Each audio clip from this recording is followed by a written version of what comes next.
का जो हमारा फर्स्ट सेशन होगा वो आपका किसके रिगार्डिंग होगा, वो होगा आपका सिजेरियन सेक्शन के रिगार्डिंग। किसके रिगार्डिंग होगा? सी सेक्शन, जिसको हम क्या बोलते हैं?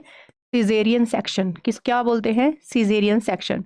देखिए, सिजेरियन सेक्शन का मतलब क्या होता है? सिजेरियन का मतलब होता है कि हम यहाँ पे क्या कर रहे हैं, कोई कट लगा रहे हैं, ठीक है। हम यहाँ पे क्या कर रहे हैं, कोई कट लगा रहे हैं और इसी कट को हम इंसिजन बोलते हैं। इस कट को हम क्या बोलते हैं? इंसिजन बोलते हैं, ठीक है। सबको पता है नॉर्मल वेजाइनल डिलीवरी में डिलीवरी कहाँ से होती है? वेजाइना से होती है। लेकिन अगर किसी वजह से या किसी प्रॉब्लम से, या तो मेटरनल प्रॉब्लम है या फीटल की कोई प्रॉब्लम है, और हमें वहाँ पे अगर सी सेक्शन करना पड़ गया, ठीक है, वहाँ पे अगर हमें सी सेक्शन करना पड़ गया, तो हमारा वहाँ पे क्या होता है, उसको हम बोलते हैं सिजेरियन सेक्शन। तो सिजेरियन सेक्शन तो कर रहे हैं, लेकिन कहाँ पे कर रहे हैं? मदर की एब्डोमिनल वॉल पे कर रहे हैं। मदर की कहाँ पे कर रहे हैं? एब्डोमिनल वॉल पे कर रहे हैं, उसको हम बोलते हैं सी सेक्शन, ठीक है। तो यहाँ पे अगर मैं डेफिनेशन लिखूं कि यहाँ पे जो डिलीवरी होती है किसकी? फीटस की, तो डिलीवरी ऑफ फीटस थ्रू यर किसके थ्रू होती है? मदर के एब्डोमिनल वॉल के थ्रू, ठीक है। मदर के एब्डोमिनल वॉल के थ्रू अगर हम क्या लगा रहे हैं, वहां पे कट लगा के या इंसिजन लगा के बच्चे की डिलीवरी करवा रहे हैं, फीटस की डिलीवरी करवा रहे हैं, तो उसको हम बोलते हैं क्या? यहाँ पे सिजेरियन सेक्शन। तो ये बात हो गई हमारी, सिर्फ कॉमन सी बात की है हमने यहाँ पे सी सेक्शन के बारे में। अगर आपसे कोई पूछे कि जो आपका सी सेक्शन होता है या सिजेरियन सेक्शन होता है, ये आपका कितने टाइप का होता है? 2 टाइप का सिजेरियन सेक्शन होता है।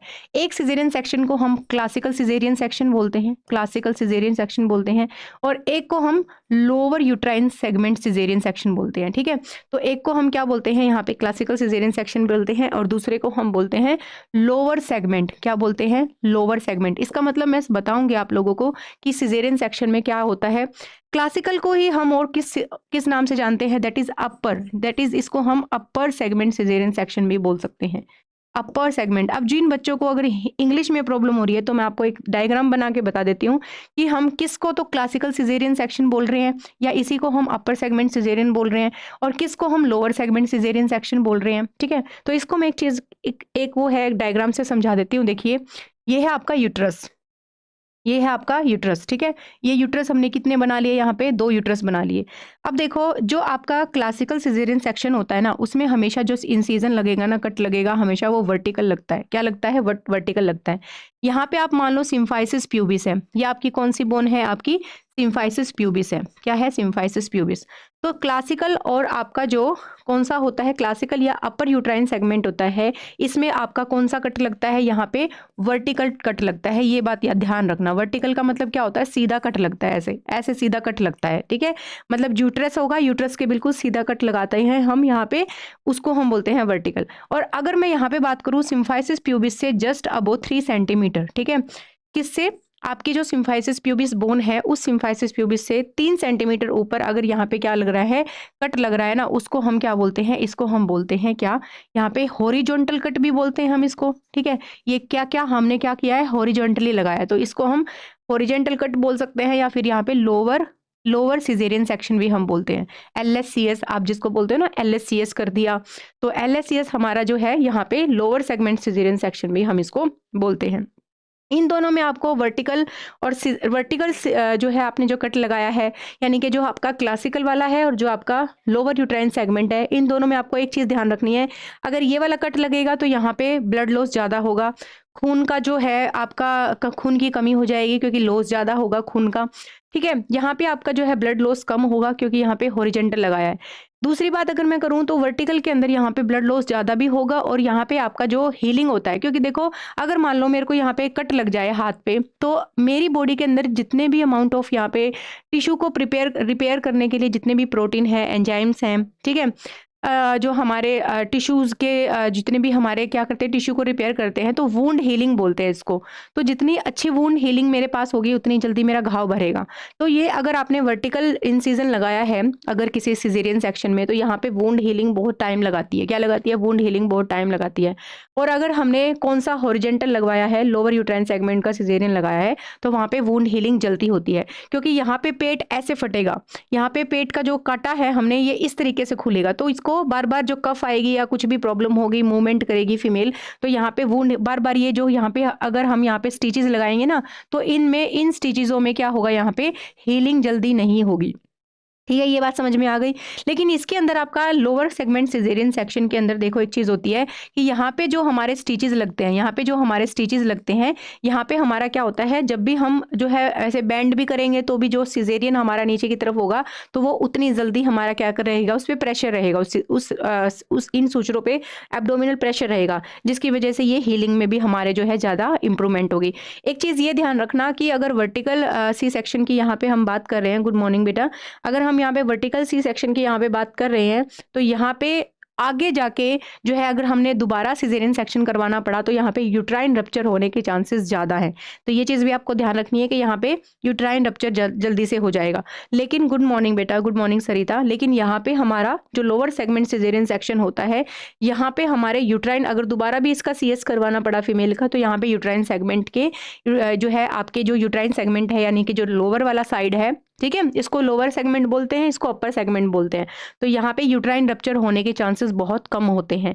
चौथी बात और लास्ट बात ये होती है इन दोनों जो है सिजेरियन सेक्शन के बारे में कि ये वाला जो होता है, देखो अगर किसी फीमेल के बिल्कुल सामने कट लगा दे और जब वो बाद में जो है साड़ी वगैरह पहनेगी या कोई ऐसी ड्रेस पहनेगी, शॉर्ट को जो है क्रॉप पहन लिया उसने, तो ये बार बार दिखेगा, ठीक है। तो यहाँ पे उसको हो सकता है साइकोलॉजिकल प्रॉब्लम भी हो जाए कि मेरे को कट दिख रहा है या सूचर दिख रहे हैं ना, क्योंकि फीमेल को तो ज़्यादा प्रॉब्लम होती है इन सब चीज़ों से, ठीक है। तो यहाँ पे ये चीज़ है जो ये उस फीमेल की ब्यूटी को भी खराब करेगा। लेकिन जो लोअर सेगमेंट सिजेरियन सेक्शन होता है, ये कट हमारा बहुत नीचे होता है, सिम्फाइसिस प्यूबिस से जस्ट थोड़ा सा ऊपर ही होता है, तो ये दिखता नहीं है, ठीक है, ये कवर हो जाता है। तो ये सारी की सारी जो है, थैंक यू सो मच रेखा। तो यहाँ पे जो है आपको ये चीज़ ध्यान रखनी है कि वर्टिकल और ये जो आपका ये वाला है, ये दोनों इसके ब्यूटी के पर्पज से भी, राधे राधे बेटा, यहाँ पे ब्यूटी के पर्पज से भी ये वाला जो है मतलब ब्यूटी तो एक सेकेंडरी थिंग्स है कि वहाँ पे ये चीज़ होती है, लेकिन ये चीज़ जो है यहाँ पे ध्यान रखना। ये है आपके दोनों के बारे में, लोअर यूट्राइन सेगमेंट और अपर यूट्राइन सेगमेंट के बारे में, ठीक है। कुछ और पॉइंट है वो हमारे क्वेश्चंस में भी आ जाएंगे, लेकिन अब हम चलते हैं अपने 3D व्यूज़ पे, जिसमें हमें एग्जैक्टली ये पता चलेगा कि हमारा जो है सिजेरियन सेक्शन कैसे होता है और हमारे सिजेरियन सेक्शन में क्या क्या चीज़ें होती हैं। चलिए स्टार्ट करते हैं टॉपिक हमारा जल्दी से, ठीक है। तब तक मैं आपको बता देती हूँ, जो भी हमारा C सेक्शन होता है उसमें हमारा क्या करना होता है, पेशेंट को प्रिपेयर करना होता है OT से पहले, ठीक है। तो प्रिपेयर करके उसके बाद हमें टेबल पे लेके आना पड़ता है। पेशेंट की जो पोजीशन होती है वो सुपाइन पोजीशन ही होती है, ये आपको ध्यान रखना है यहाँ पे, ठीक है।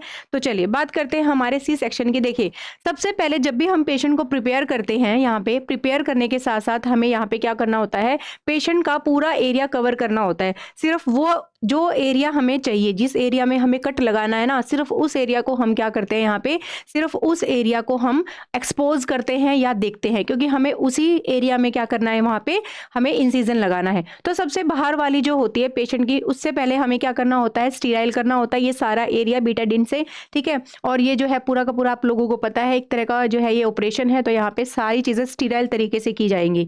और इसमें हमारा जो सबसे बाहर वाली जो स्किन आपको दिख रही है, ये आपकी स्किन होती है। तो सबसे पहला जो कट लगता है वो आपका कहाँ पे लगता है, वो आपका स्किन के ऊपर कट लगता है। स्किन को जैसे ही आप ओपन करते हो, जैसे यहाँ पे स्किन ओपन हो जाती है, उसके नीचे आपका सबकुटेनियस फैट आता है, ठीक है। जैसे ही स्किन यहाँ पे ओपन हुई, उसके नीचे जो ये आप स्किन देख रहे हो, ये कौन सी लेयर होती है, आपकी सबकुटेनियस। ये वाली जो लेयर दिख रही है ना, ये जिस पे मैं क्लिक कर रही हूँ, ठीक है। जैसे स्किन को हमने जो है कट किया, ये जो येलो येलो स्किन दिख रही है ना आपको, ये है सबकुटेनियस फैट। क्या दिख रहा है, सबकुटेनियस फैट। लेकिन इस सबकुटेनियस के बाद आपको जो ये वाला एरिया दिख रहा है, ये हमारा क्या होता है, ये होता है हमारा फेशिया, ठीक है। फेशिया कैविटी होती है जो आपकी बोन मसल्स को कवर करके रखती है। सबकुटेनियस लेयर के बाद जो आपको ये एरिया दिख रहा है, ये कौन सा है, आपका फेशिया का एरिया है, ठीक है। तो सबसे पहले हमने क्या लगाया, स्किन इंसिजन, उसके बाद सबकुटेनियस फैट आ गया हमारे पास, उसके बाद हमारी रीनल फेशिया आ गया। नेक्स्ट अगर मैं बात करती हूँ, ठीक है, अब यहाँ पे कट लगाने के बाद हमारी सबसे पहले कौन सा एरिया दिखता है, हमें मसल्स वाला एरिया दिखता है।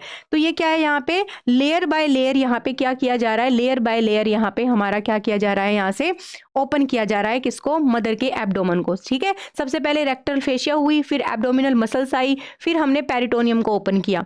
लास्ट जो लेयर इसने खोली है, स्किन के बाद सबकुटेनियस टिश्यू, सबकुटेनियस के बाद हमारी रीनल फेशिया, रीनल फेशिया के बाद मसल्स, और मसल्स के बाद हमारी पेरिटोनियल कैविटी। अब पेरिटोनियम कैविटी कौन सा होता है, ठीक है, दिख रहा है, विजिबल है ये।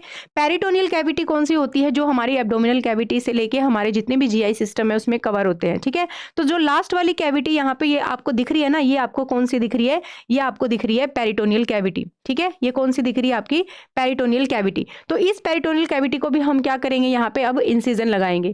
पेरिटोनियल यूट्राइन, पेरिटोनियल कैविटी जैसे ही ओपन होगी उसके बाद आपकी यूट्राइन वॉल ओपन होती है। ठीक है, ये वाली जो आपको ये वाली जो लेयर मैंने आपको दिखाई है, ये कौन सी है, आपकी यूट्राइन वॉल है। ठीक है, कौन सी है, सॉरी, यूट्राइन, यहाँ पे क्या है, यूट्राइन वॉल है।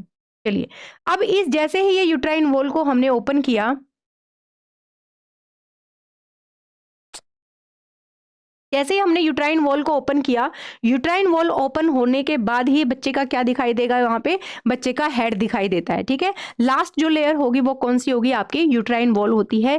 यूट्राइन वॉल ओपन होते ही कौन सी वॉल, कौन क्या दिखता है वहां पे, फिर वहां पे हमारे बच्चे का जो है हेड वहां पे हमें दिखता है। ठीक है, उसके बाद अगर मैं बात करती हूँ, देन उसके बाद जो है जो डॉक्टर होगा, जो हमारी ऑब्स्टेट्रिशियन होगी, वो क्या करेगी, हैंड को अपना जो है अंदर लेके जाएगी और बच्चे के हेड को क्या कर लेगी, यहाँ पे डिलीवर कर लेगी। जो लास्ट लेयर हमारी बची थी वो कौन सी थी, अपनी यूट्राइन वॉल। और यूट्राइन ओपनिंग वाली वॉल जो वॉल होती है वो कौन सी होती है, आपकी यूट्रस की वॉल होती है। ठीक है, तो लास्ट जो लेयर है आपकी यूट्रस वॉल है। चलो, उसके बाद जो है हमारी, ये देखिए, ये है आपकी अम्बलाइकल कॉर्ड। ठीक है, ये जो आपको इस कलर में दिख रही है, ये मैंने आइसोलेट भी कर देती हूँ यहाँ पे, ये है आपकी अम्बलाइकल कॉर्ड। ये अम्बलाइकल कॉर्ड हमें क्या करना होता है, आफ्टर बेबी ऑफ डिलीवरी हम क्या करते हैं, इसको रिमूव करते हैं। ठीक है, और ये जो आपको अम्बलाइकल कॉर्ड दिख रही है, जैसे कि हमने कल बात करी थी फीटल सर्कुलेशन की, वैसे ही हमने वो किया।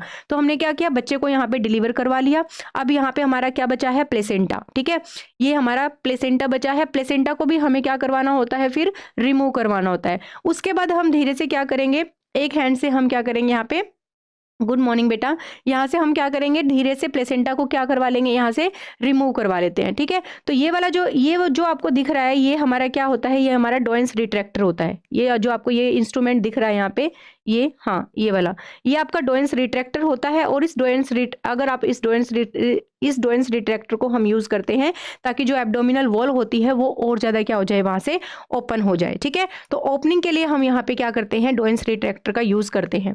देखिए, दोबारा एक बार जो है दिखा देती हूँ यहाँ से। ये जो है आपका, ये डोएंस रिट्रैक्टर है, यूट्राइन वॉल। ये लास्ट हमने जो ये यहाँ पे ओपन की है ना, ये जो ओपन की है, ये यूट्राइन वॉल थी। उसके बाद अंदर से बच्चा है, उस बच्चे को हमने क्या किया, यहाँ से अगर मैं ऐसे करूँ, ये वाले देखो, ऐसे देखो, दिखा देती हूँ।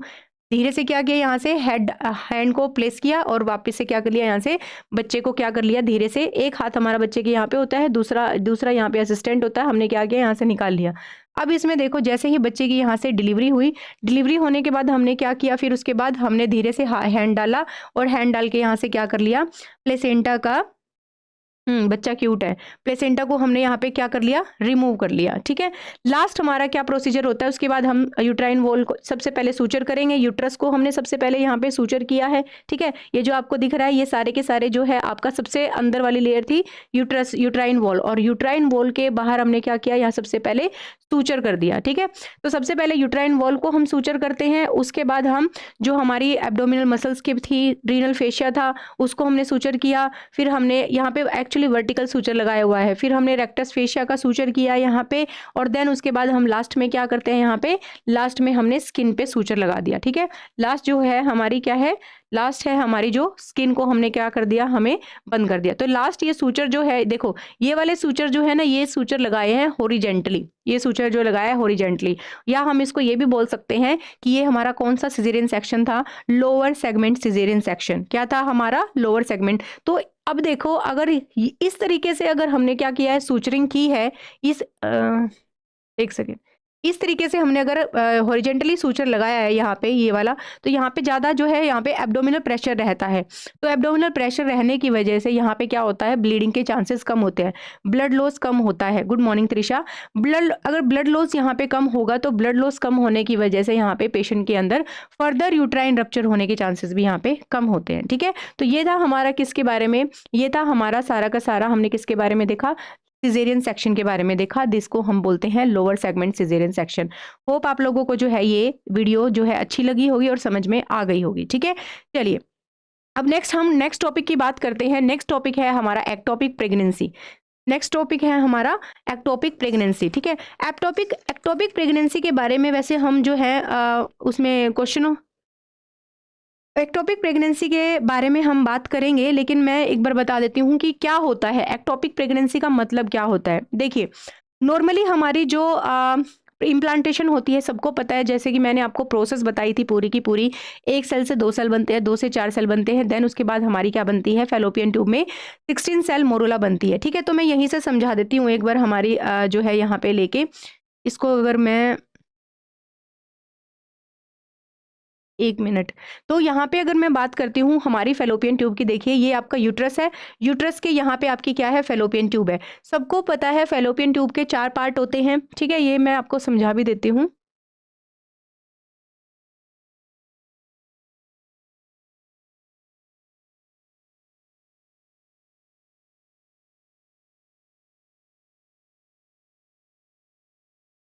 देखो, अब यहाँ पे अगर मैं बात करती हूँ, ये है आपका यूट्रस और यूट्रस के यहाँ पे क्या है, आपकी फैलोपियन ट्यूब। तो इस फैलोपियन ट्यूब के सबको पता है 4 पार्ट होते हैं।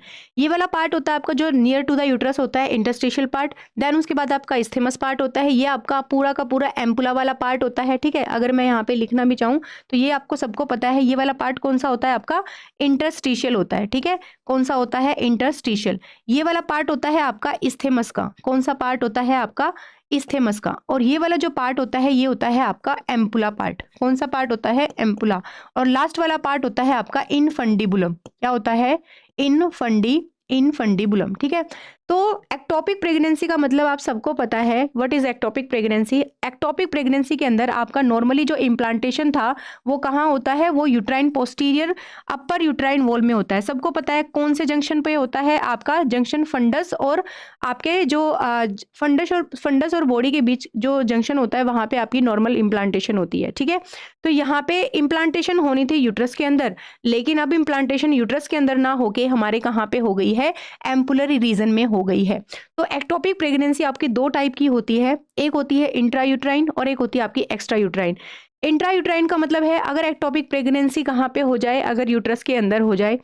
एक्स्ट्रा यूट्राइन का मतलब है इस यूट्रस के बाहर कहीं पे भी, चाहे ओवरी में, चाहे तो आपकी इम्प्लांटेशन यहाँ हो जाए, चाहे आपकी इम्प्लांटेशन आपकी फैलोपियन ट्यूब में हो जाए, चाहे आपकी इम्प्लांटेशन जो है आपके यहाँ पे एब्डोमेन में हो जाए।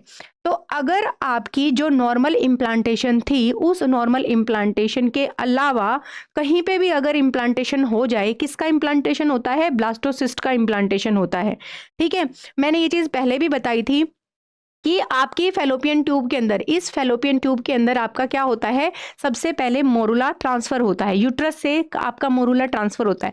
लेकिन अगर मैं बात कर रही हूँ किसकी, हमारे सिस्ट की, यानी कि ब्लास्टोसिस्ट की, तो ब्लास्टोसिस्ट की इम्प्लांटेशन होती है। तो अगर इस एम्पुलरी रीजन में अगर यहाँ पे क्या हो जाए, आपका ब्लास्टोसिस्ट जो है इम्प्लांट हो जाए, अगर ब्लास्टोसिस्ट क्या हो जाए, इम्प्लांट हो जाए, तो इसको हम बोलते हैं एक्टोपिक प्रेगनेंसी। इसको हम क्या बोलेंगे, एक्टोपिक प्रेगनेंसी। ठीक है, तो यहाँ पे जो एक्टोपिक प्रेगनेंसी यहाँ पे हुई है, तो या ये भी आपकी जो है 2 टाइप की एक्टोपिक प्रेगनेंसी मैंने बताई, एक होती है आपकी इंट्रा यूट्राइन और दूसरी एक्स्ट्रा यूट्राइन। तो एक्स्ट्रा यूट्राइन के अंदर भी सबसे आपसे क्वेश्चन ये पूछा जाता है कि एक्स्ट्रा यूट्राइन के अंदर भी मोस्ट कॉमन टाइप की जो एक्टोपिक प्रेगनेंसी होती है वो कौन सी होती है, तो इसमें आपको जवाब देना है दैट इज एम्पुलरी पार्ट। ठीक है, यानी कि हम एक्टोपिक प्रेगनेंसी को हम यहाँ पे ट्यूबल, यानी कि जो आपकी फैलोपियन ट्यूब की प्रेगनेंसी होती है इसको हम ट्यूबल प्रेगनेंसी के नाम से जानते हैं। और ट्यूबल प्रेगनेंसी के अंदर भी सबसे मोस्ट कॉमन जो प्रेगनेंसी हम मानते हैं उसको हम बोलते हैं, क्या बोलते हैं यहाँ पे, एम्पुलरी पार्टी में, यानी कि एम्पुला में आपकी सबसे मोस्ट कॉमन एक्टोपिक प्रेगनेंसी यहाँ पे होती है। अब देखो यहाँ पे 2 रीजन, 2 चीजें, 2 कंडीशन अराइज हो सकती हैं। एक कंडीशन अराइज ये हो सकती है कि प्रेगनेंसी यहाँ पे हो गई है, इम्प्लांटेशन ब्लास्टोसिस्ट की यहाँ पे हो गई है, लेकिन ये रप्चर नहीं हुई है। दूसरी कंडीशन ये होती है कि एक्टोपिक प्रेगनेंसी कहाँ हुई है, आपकी फैलोपियन ट्यूब में हुई है, लेकिन ये क्या हो गई है, रप्चर हो गई है। तो आपको 2 चीजें समझ में आना चाहिए। आपको 2 चीज़ यहाँ पे समझ में ये आनी चाहिए कि अगर प्रेगनेंसी क्या है यहाँ पे रप्चर नहीं हुई है, जिसको हम क्या बोलते हैं, नॉन रप्चर एक्टोपिक प्रेगनेंसी। तो नॉन रप्चर एक्टोपिक प्रेगनेंसी में आपको क्या क्या साइन दिखाई देंगे। सबसे पहली बात करूँ, प्रेगनेंसी तो हुई है, लेकिन प्रेगनेंसी हुई है तो वहाँ पे एमिनोरिया तो होगा ही होगा, यानी कि मेंस्ट्रुअल साइकिल तो वहाँ पे नहीं होगा। दूसरा क्या होता है, अगर ये रप्चर नहीं हुई है तो यहाँ पे पेन होगा, लेकिन जिस साइड में एक्टोपिक प्रेगनेंसी हुई है सिर्फ उसी एक साइड में प्रेगनेंसी का पेन होगा। लेकिन अगर यहाँ देखो, मैं सबसे पहले किसकी बात बता रही हूँ, नॉन रप्चर की, तो नॉन रप्चर में हमने यहाँ पे बता दिया, ठीक है। उसके बाद अगर मैं बात करूँ रप्चर की, तो रप्चर में हम ये बोलते हैं कि अगर यही प्रेगनेंसी यहाँ पे रप्चर हो गई है, तो रप्चर होने की वजह से यहाँ पे अब एक साइड पेन नहीं होगा, अब पेन कहाँ पे होगा, पूरे एब्डोमेन में पेन होगा। उसका रीजन मैं बताऊंगी, उसका रीजन क्या होता है। तो यहाँ पे आपको एक्टोपिक के अंदर रप्चर और नॉन रप्चर दोनों की बातें यहाँ पे आपको ध्यान रखनी है, ठीक है। नॉन रप्चर, अगर आप रप्चर हो गई यहाँ पे, तो यहाँ पे ब्लीडिंग भी होगी, तो नॉन, जहाँ पे रप्चर हुई है वहां पे आपकी ब्लीडिंग होगी, इंटरनल ब्लीडिंग होगी, और अगर इंटरनल ब्लीडिंग वहां पे होगी तो वहां पे ब्लीडिंग होने की वजह से पेशेंट किस में जा सकता है, वहां पे ब्लड लॉस होगा। ब्लड लॉस होगा तो वहां पे पेशेंट शॉक में जाएगा, बीपी कम होगा, टैकीकार्डिया होगा, हार्ट रेट ज्यादा होगी। तो ये सारे के सारे साइन एंड सिम्टम किसके हैं, हमारे रप्चर्ड एक्टोपिक प्रेगनेंसी के हैं, ठीक है। तो ectopic pregnancy other than uterus fallopian tube is the most common, is the ampullary part है यहाँ पे आपका। तो ये आपको, ये है जो चीज आपको ध्यान रखनी है, ठीक है। तो ये चीज आपको यहाँ पे ध्यान रखनी है। नेक्स्ट अगर मैं बात करती हूँ, देखिए इस वाली वीडियो, इस वाले इमेज में आपको क्या चीज दिखाई गई है, इसमें आपको ये चीज दिखाई गई है कि जो आपका मोरूला होता है वो क्या होता है, यहाँ से ट्रांसफर होता है, ठीक है। मोरूला कहाँ ट्रांसफर हो रहा है, आपका यहाँ पे ट्रांसफर हो रहा है, ठीक है। और इसमें ट्रांसफर होने के बाद यहाँ पे क्या हो गई है, इम्प्लांटेशन हो गई। तो मोस्ट कॉमनली इम्प्लांटेशन आपकी इस साइड पे होती है। और ये जो लास्ट मैंने आपको ये दिखा रही हूँ, ठीक है, जो लास्ट वाली है, जो जिसमें हम बात करेंगे कि जो मोस्ट कॉमनली हमारी क्या होती है, 98 से लेकर 99% जो होती है वो आपकी कौन सी होती है, रप्चर्ड प्रेगनेंसी, यानी कि रप्चर्ड एक्टोपिक प्रेगनेंसी। तो इसके अंदर देखो फैलोपियन ट्यूब की, अगर मैं थोड़ा सा इसको बड़ा करूं यहाँ पे, एक सेकेंड, हाँ ये देखो, इसमें आपको दिख रहा है कि मोरूला आया, मोरूला ट्रांसफर हुआ, मोरूला ट्रांसफर हुआ, मोरूला ट्रांसफर हुआ, और जो है यहाँ पे आके इम्प्लांट हो गया।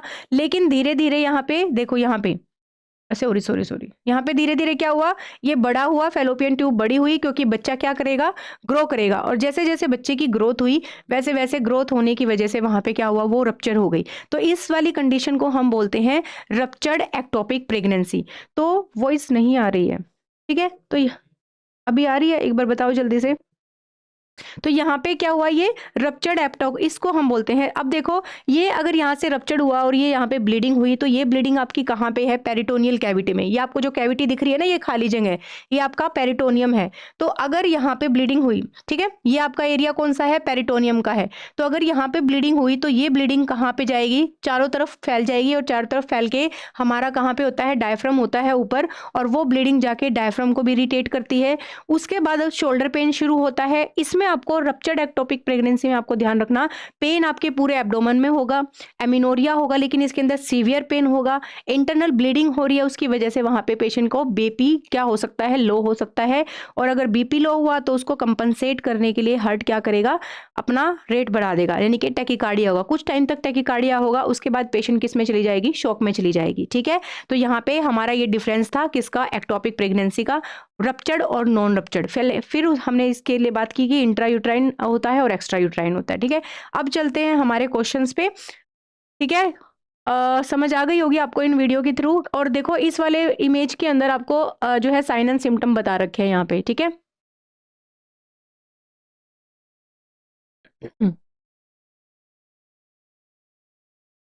इसमें देखो, इस वाले इसमें क्या क्या दिखा रखे हैं साइन सिम्टम, शोल्डर पेन होगा, ठीक है, एक्टोपिक प्रेगनेंसी अगर होती है तो शोल्डर पेन होता है, स्पेशली आपकी रप्चर्ड वाले के अंदर।